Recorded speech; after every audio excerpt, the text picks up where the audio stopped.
Welcome back to Falcon Blues TV. Hope you're all doing okay. And I'm joined by Everton legend Derek Mountfield for our Aston Villa preview. Thanks. Nice one for joining us. Thanks. No problem, Dave. We're doing this a little bit early now because this is our evening with Derek Mountfield.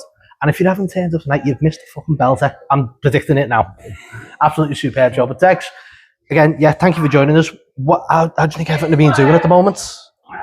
For me, they've done pretty well. I was a bit concerned start the season when we had these flair players joining us, the Grealishes and Dye signed, Dibbling, because David Moyes has been renowned as being, I want hard workers, grafters.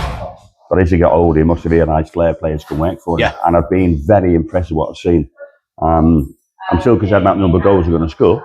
I don't think the two strikers in Beto and Barry are exceptional, but we're getting Jack creating things and Dye's just on fire when it comes to scoring goals. But my big concern is still the back line. I think we're very weak right back, left back areas. Yeah. Disappointed we've got no being over the transfer window. So they're the two positions I'd be a bit concerned at as the season plans on. I know we're looking at that. I was going to touch on the transfer window, saying, obviously the left back, the right back, and possibly a striker was our main concern. But as a whole, how do you think it's gone? I think everyone say better than expected. I went to the Roma game, didn't really take much notice of the pre-season because it's a pre-season game. Leeds, we looked unsure. We didn't look fit enough at times at Leeds. Should never been a penalty for me. You can lead into it and block it. I don't think, for me, it wasn't a penalty. There's been far worse not given than that. As we've seen over the last couple of weeks. But then we go and play really well against Brighton, although they had their chances. But we're creating good opportunities and good goals. And I went to Wolves last week and I was very impressed with how good they were. Yeah. Struggled second half because I think the Wolves' changes made them a better team. And our change didn't make us better. But to score 3 away at Wolves and 2 sloppy goals to concede. Yeah. And that's what I say, the right back and left back positions, don't let the cross for the first one. And the second goal, if you look at what Mikalenko's doing, instead of going with the right foot and kicking it down the field, he's trying to hook it out over his head for a corner. Yeah. And he doesn't know the lad's coming past him. If he goes right foot first, it's away. But it's just simple mistakes we're making. But overall, very impressed with what I've seen so far this season. I think the new stadium is going to help the lads to experience Everton again, because although we loved Goodison Park, it was tired. Yeah, it was time to go. The first time I walked into the Hill Dickinson, I always call it Bramley Moor, but it's known as the Hill Dickinson. I actually stopped and took a deep breath because it did take my breath away. It was stunning. And I just hope the lads can settle down there and the fans can make the new place as good as Goodison was at times. Yeah, I mean, I did the first test event and then I did Roma after that. And I missed Brighton, but I went to Mountfield. But every time I'm on the southwest corner, and every time you come up, it just opens up into the sea of just like, this is Everton's. Yeah. And it's like, everyone's got to grasp that. Everyone's got to take that on board. I completely agree. Do you think then the players that we have brought in, like Keenan Dewsbury Hall, Jack Grealish are the two big profile names that we brought in?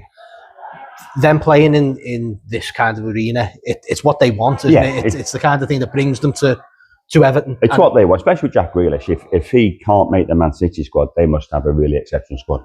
I feel to this day he's on the ball. He's one of the best in the Premier League at keeping the ball close to his feet. He can be looking up there and that he knows where the ball is. Yeah. And I saw Jack coming through at Villa over the years, and he was superb at Villa. A bit like Ross Barker was at Everton they just did things instinctively. Yeah. And as you go to move on and you get coached, some of that instinct gets coached out of you. Yeah. And that happened to Jack, I think, at City. I think Pep wanted to play a certain way.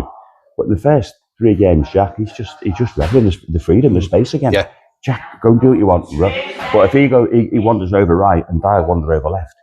And you look at the second goal, the Ndiaye goal, Michael Keane closes down in the corner and Dye wins it back. Next thing he's over the far side. And it's just brilliant to see that players who... The enthusiasm. It's expression. Yeah. I play with Trevor Stephen and like that. They express themselves on field of play. We're now having players now who are expressing themselves. For years it was solid. We don't give things away. We're back 4, midfield 4. But now it's like freedom to go and do what you want. And Dewsbury Hall, I think it'd be a great signing for us because he didn't realise how small he was. And I forgot he was left-footed. But that goal he scored at Wolves and a link up with Jack Grealish and Ndiaye, it's going to be crucial for us. Yeah. We've got to keep those sort of players fit to make sure that they can keep doing that. And then we've got to find out whether we're going to play Barry or Beto, and we've got to let them stay in the side for 5 or 6, 7, 8, 9, 10 games, because you can't put them in and pull them out. But it's not got A, for the confidence, and B, for the understanding how they're going to play all the time. So I'd like to see one of the two of them get a long run. But those three, and Dye, Dewsbury Hall and Grealish, are going to be so important for us this season. But the most important for me at the moment in that midfield area is James Garner, because James Garner's making runs, covering the areas. He's non-stop all the way through it. And they talk about this Armstrong, or as who played for Forest, who go to England this week.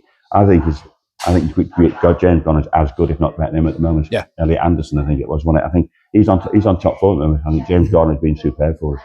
I think there's been speaking of James Garner, then I've been probably one of his biggest defenders, but then also one that just sort of went off it, because he had a great start, but I think for me, I need to take a step back and go, he's been injured for an awful long time, and it's took him longer than probably most players to get back into full fitness, to get him back into the swing of things. But you're right, the last 3 games he has been absolutely exceptional. But James Garner's going to be one of our Alan Harper or Kev Mitchell. He can go at left back, go at right back. So he's doing well to nail that midfield place down, because he might well be asked to play over there in the coming weeks. And he's got to be ready for it. He'll go and do it. Like the left back, was it Mansfield? Or played at left back or something? We played at Mansfield. Yeah, we played at left back. He'll do a job. Yeah. But I just think he looks like he's finally found his feet at Everton, James Garner. And I'm pleased for that, because I think he's a good player. Yeah. Looking then to Aston Villa next week. We've got a week to go, but we're doing this now, making sure we've got plenty of content just for you. So we're back at Bramley Moor, we're back at Hill Dickinson. I can't wait. I'm absolutely dying to get back on the ground, as much like most Evertonians are. So I think it's still, though, Villa are a bit of a bogey team for Everton. I think it'll be a tough game for us. Yeah, they've what they've done under Unai Emery has been nothing short of spectacular for me. And I said it last season, you go back to when we were looking for a manager, and so with Villa, we went with Sean Dyche. Yeah. Oh, he's good. He'll keep you in the Premier League. And they went, no. Well, yeah, we're going that way. They went that way, and they've gone that way, and we went that way. Yeah. All credit to Villa for being brave, but what Emery's done is improved every player that's come into the club. He's made them better disciplined, better organised, made them fitter. They've got the style of play they like to play. And now he's added more players over the summer. Yeah. I think Villa will be a tough game on the Saturday, because I think they've got a hell of a lot of confidence at the moment. Yeah. But I always say, but we're at home. We have to take the game to them. Yes. And I think the way we've done it, especially the way at Wolves, we started on the front foot and we kept going. But it'll be a tough game. As I said, Villa are one of our bogey sides. I go down to Villa Park every year to watch the game, Aston Villa Everton, and I haven't seen many victories down there for the last 4 or 5 years.